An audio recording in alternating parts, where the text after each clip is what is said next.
Assalamualaikum warahmatullahi wabarakatuh. Innal hamdalillah nahmaduhu wa nasta'inuhu wa nastaghfiruhu ala Rasulillah. Ashhadu an la ilaha illallah wa ashhadu anna Muhammadan abduhu wa rasuluh khatamallahu la nabiyya ba'da. Amma ba'du. Pertama-tama dan yang paling utama, marilah kita panjatkan puji syukur atas kehadirat Allah Subhanahu wa Ta'ala yang mana telah memberikan kita nikmat yang melimpah sampai pada saat sekarang ini. Dan tak lupa pula, dan yang tak boleh kita lupakan, marilah kita sanjung tinggikan kepangkuan keharibaan baginda besar kita Nabi Muhammad SAW, yang mana telah membawa umatnya dari zaman jahiliyah menuju zaman Islamiyah seperti saat sekarang ini kita rasakan. Ma'asyiral muslimin rahimakumullah. Islam adalah agama yang sempurna. Di antara kesempurnaan tersebut ialah Islam mengatur seluruh aspek kehidupan manusia, termasuk dalam hal kepemimpinan. Kepemimpinan di satu sisi dapat bermakna sebagai kekuasaan, dan di satu sisi lainnya juga dapat bermakna sebagai tanggung jawab. Ketika kepemimpinan dimaknai sebagai kekuasaan, Allah Subhanahu wa Ta'ala mengingatkan kita bahwa hakikat kekuasaan itu adalah milik Allah. Maka Allah Subhanahu wa Ta'ala lah yang memberikan kekuasaan tersebut kepada siapapun yang dikehendakinya, dan Allah pula yang akan mencabut kekuasaan tersebut kepada siapapun yang dikehendakinya. Ma'asyiral muslimin rahimakumullah. Rasulullah SAW merupakan figur yang luhur serta yang contoh yang tinggi yang harus kita ikuti dalam kehidupan sehari-hari, termasuk dalam hal kepemimpinan. Sebab beliau Rasulullah SAW merupakan sosok seorang pemimpin ideal dan sangat berhasil dalam sejarah dunia. Bahkan menjadi rahmatan linnas, rahmat bagi manusia, dan menjadi rahmatan lil alamin, rahmat bagi seluruh alam. Allah Subhanahu wa Ta'ala pernah berfirman dalam Al-Quran surat Al-Ahzab ayat 21 yang berbunyi, A'udzu billahi minasyaitonir rajim. Bismillahirrahmanirrahim.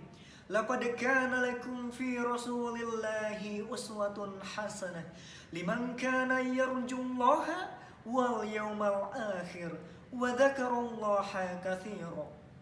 Yang artinya, sungguh telah ada pada diri Rasulullah itu suri tauladan yang baik bagimu, yaitu bagi orang-orang yang mengharap rahmat Allah dan kedatangan hari kiamat, serta yang banyak mengingat Allah. Pada dasarnya, setiap manusia adalah seorang pemimpin, minimal pemimpin terhadap seluruh metafisik dirinya. Dan setiap pemimpin akan dimintai pertanggungjawaban atas kepemimpinannya.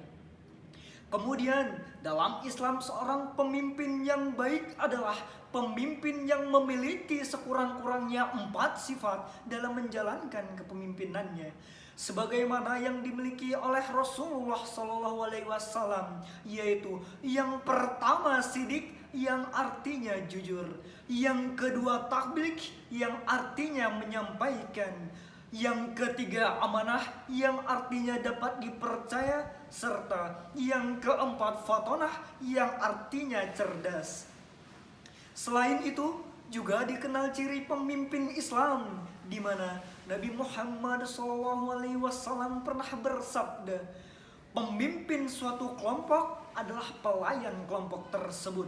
Oleh sebab itu, pemimpin hendaknya ia melayani, bukan dilayani, serta menolong orang untuk maju. Dr. Hisham Yahya Al-Talib, beliau pernah mengatakan, ada beberapa ciri penting yang menggambarkan kepemimpinan Islam, yaitu yang pertama, setia kepada Allah. Pemimpin dan orang-orang yang dipimpin terikat dengan kesetiaan terhadap Allah. Yang kedua, tujuan Islam secara menyeluruh. Pemimpin melihat tujuan organisasi bukan hanya berdasarkan kepentingan pribadi, tetapi juga dalam ruang lingkup kepentingan Islam secara menyeluruh dan luas. Yang ketiga, berpegang teguh pada syariat dan agama. Pemimpin terikat dengan peraturan Islam dan boleh menjadi seorang pemimpin selama ia berpegang teguh pada syariah. Dan yang terakhir, yang keempat, yaitu pengemban amanat.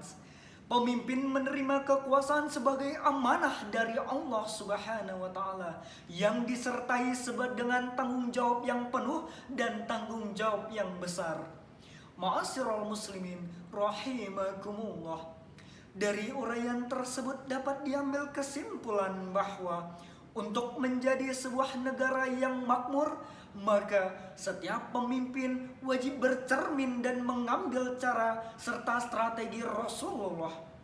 Segudang problematika akan semakin parah ketika langkah yang kita ambil salah, termasuk mengambil figur dalam hidup. Kita harus menjadikan Rasulullah sebagai contoh serta idola yang patut kita ikuti dan teladani dalam kehidupan sehari-hari. Seperti itulah pemimpin yang kita harapkan. Mudah-mudahan di suatu saat nantinya bisa kita dapatkan agar masyarakat kita bisa hidup mapan penuh dengan keridhaan Tuhan. Amin amin ya rabbal alamin. Demikianlah yang dapat saya sampaikan. Saya akhiri dengan sebuah pantun. Beli sayuran ke Cipondoh, tak lupa pula membeli rotan. Boleh saja mengidolakan banyak tokoh, Nabi Muhammad tetap jadi panutan. Barakallahu fikum. Wassalamualaikum warahmatullahi wabarakatuh.